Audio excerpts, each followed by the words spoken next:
Apakah sejarah kelam kekristenan melemahkan kebenaran Kristiani? Mereka yang pernah belajar sejarah gereja dengan teliti, pasti mengetahui bahwa gereja tidak selalu bertindak benar.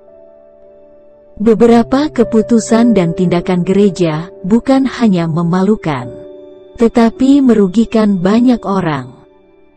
Gereja bukan hanya gagal membawa perubahan positif, tetapi gereja justru mendatangkan dampak negatif bagi masyarakat. Dosa gereja bukan hanya pasif dalam memberantas kejahatan, tetapi aktif dalam melakukan kejahatan.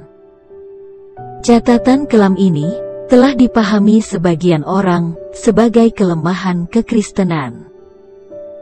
Beberapa bahkan menjadikan ini sebagai senjata untuk melemahkan iman Kristen.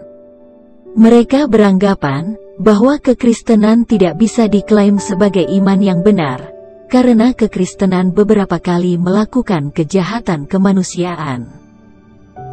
Bagaimana kita seharusnya menyikapi hal ini? Hal pertama yang perlu kita utarakan adalah pengakuan dan permohonan maaf. Tindakan gereja memang benar-benar tidak bisa dimaklumi, apalagi dibenarkan. Aib akan selamanya menempel di wajah gereja. Pembelaan hanya akan menambah citra negatif gereja. Kita akan dicap tidak sensitif terhadap perasaan orang. Kita dipandang lebih memedulikan kebenaran secara intelektual daripada simpati kepada korban. Pengakuan dan permintaan maaf ini pernah dilakukan oleh pengurus suatu yayasan Kristen di Turki. Sebagaimana kita ketahui, salah satu sejarah kelam antara Kristen dan Islam adalah Perang Salib di abad pertengahan.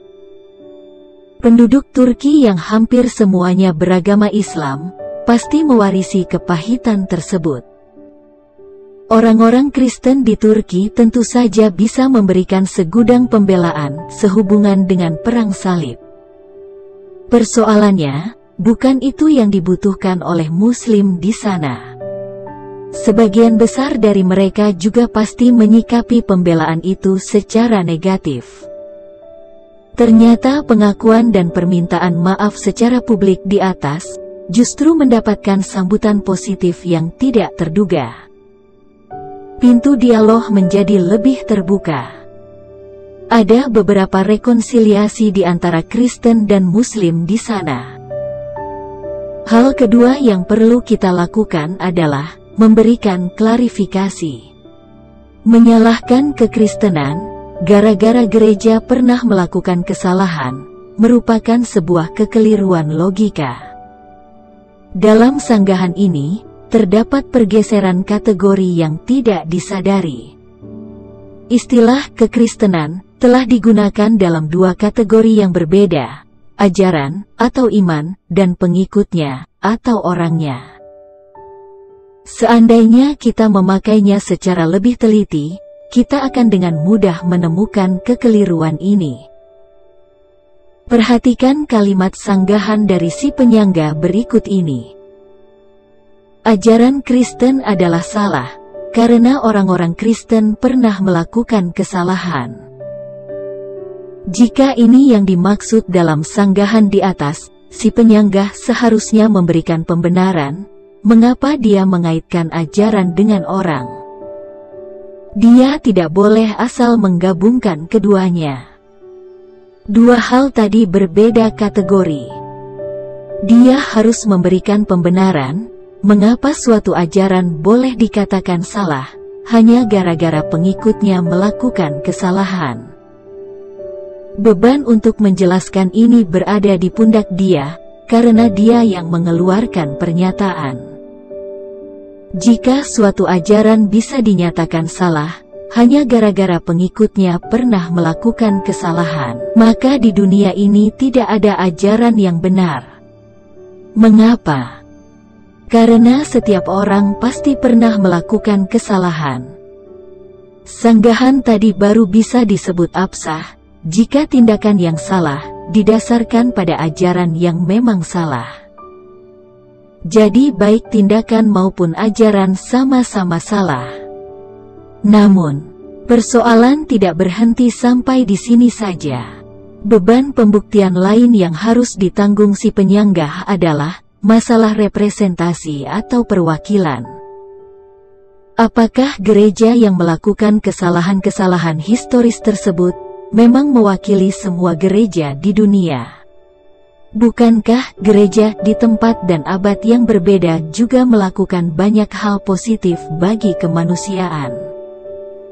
Jika kesalahan tindakan menunjukkan kesalahan ajaran, lalu bagaimana dia menjelaskan tindakan-tindakan positif gereja? Si penyanggah juga tidak menyediakan penjelasan tentang jumlah kesalahan yang layak dijadikan alasan untuk menyalahkan suatu ajaran.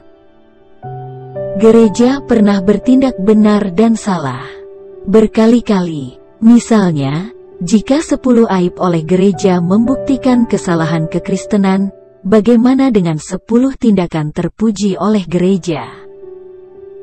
Hal terakhir yang perlu ditegaskan adalah perbedaan antara kebenaran dan kekuatan persuasif. Apa yang dipercayai dengan apa yang dilakukan adalah dua hal yang berbeda. Sebagai contoh, adalah tidak adil jika kita mengatakan bahwa ateisme keliru hanya gara-gara ada tokoh ateis yang melakukan kejahatan. Benar atau tidaknya ateisme tidak ditentukan oleh kejahatan Joseph Stalin, misalnya.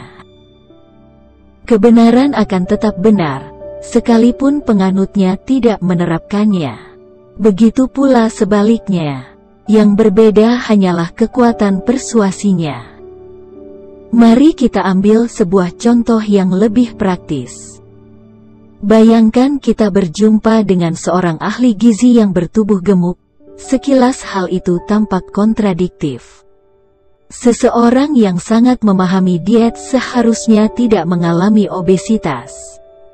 Namun, apakah fakta ini membuktikan bahwa semua pengetahuan diet ahli gizi itu keliru? Tentu saja tidak. Jadi sanggahan tadi sebenarnya dilakukan secara terburu-buru.